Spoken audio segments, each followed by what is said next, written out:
Hey, what's going on, guys? It's Combo here. Welcome back to my channel and some more Call of Duty Ghost Wii U gameplay. Today I'm actually bringing you guys a Domination match here on Warhawk, and I'll be covering the latest patch or the latest update for the Wii U, and I'm going to tell you guys what they changed, what they fixed, and all that kind of stuff. So hope you guys do enjoy and listen closely to the things. If you guys want to check them out and read them for yourself, you can click the link in the description. It'll bring you to the Call of Duty Ghost website, or the Call of Duty website where the Wii U forums are. And I suggest, if you're into the game, if you're into all that stuff, you can kind of check here once in a while, maybe once a day, to see what's going on. The forums are actually a really useful place to find out what's going on with the game. You can kind of interact with moderators and developers themselves sometimes, so I think it's pretty useful. But nonetheless, I'm just going to cover it for those guys who don't feel like going to the website. Not a big problem. There's a few fixes, including some really interesting ones. I'm just going to cover the bigger ones, and I'll just kind of give my 2 cents on them and all that kind of stuff. So here we go. First, I'm going to go ahead and cover the Wii U specific features and changes. The first one here is performance optimizations. It's too vague there to go into detail. Added Wii Remote ADS camera sensitivity setting, which is returning from previous Call of Duty games, so you can change your camera sensitivity while aiming down sight. Pretty useful for those Wii Remote guys. Most of these fixes are for the Wii Remote actually, so if that applies to you, then these changes will be affecting you most, obviously. The second thing they fixed is they added Wii Remote gesture to jump setting. I believe this was a problem with button mapping. I think you couldn't set the gesture to jump. I believe like shake the Wii Remote or something like that would allow your character to jump. They added that into it. Also from previous games, you can now disable music, which is pretty cool, I guess, in game, or I guess in the lobby or something like that.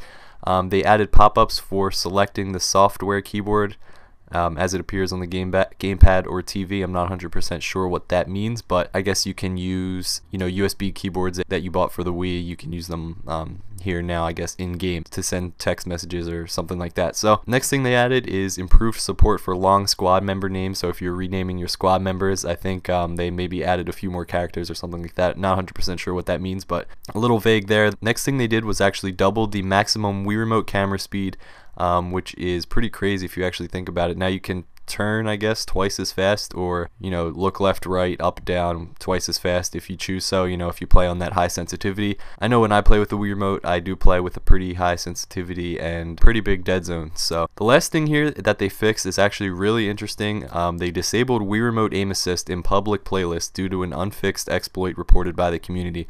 Pretty much what I'm thinking is the auto aim kind of snap-on aim assist that took place with the Wii Remote. Pretty much what would happen in the game is that a user with the Wii Remote would just kind of lay their cursor over the enemy in somewhat general direction, and when they would aim down sight, the camera would actually lock on. So it was kind of a little bit cheap, I guess you could say, to some players. An enemy could just kind of be sitting still and just wait for somebody to walk by and snap onto them really quickly and kill them like with a few bullets. But they disabled that for now. They did that in Black Ops 2, if you remember, early on. But then they added it back later, claiming that they fixed it a little bit. But we'll have to see if they add aim assist back into public playlists, down the line. There's a fix for unresponsive / hitching menus. I believe this is for when you return after playing a match. You kind of have to wait a few seconds before you can kind of maneuver yourself around the barracks and create a class and all that kind of stuff. They fixed that. They also fixed an issue where a party will be lost after backing out of a match. Next, they fixed crashes reporting when switching between campaign and multiplayer. That never happened to me personally, but another thing they fixed is issues that were causing occasional static and audio pops when using a headset. So that's an audio issue they fixed. Another audio issue that they fixed was sometimes causing gunfire sounds to not play. I believe this happened when you were host and you kind of were shooting your gun. Sometimes you wouldn't hear the gun actually fire, and it would just be silent. They fixed an issue where after changing control settings on the primary display, the gamepad controls menu would open and close immediately. That's just for you guys who play on the TV and kind of use a gamepad to change your classes and your controls and all that kind of stuff. They also fixed a freeze that would occur when powering down or using the home button. They fixed an issue where they prevented access to the home menu after completing an online match. They fixed an issue where ejecting the game disc could lead to a crash when the game resumed. They also corrected the button layout for the Trinity Rocket reward streak, I think, for Wii Remote. And they also fixed a Wii Remote issue where players would see the view pop to one area and then another when using lower ADS reach and when going into ADS while turning with a scope. Pretty complex there that they had to fix. They also fixed 2 more Wii Remote things, including an issue where enemy names display and reticle color change would only occur when the enemy was in center of view instead of using the reticle.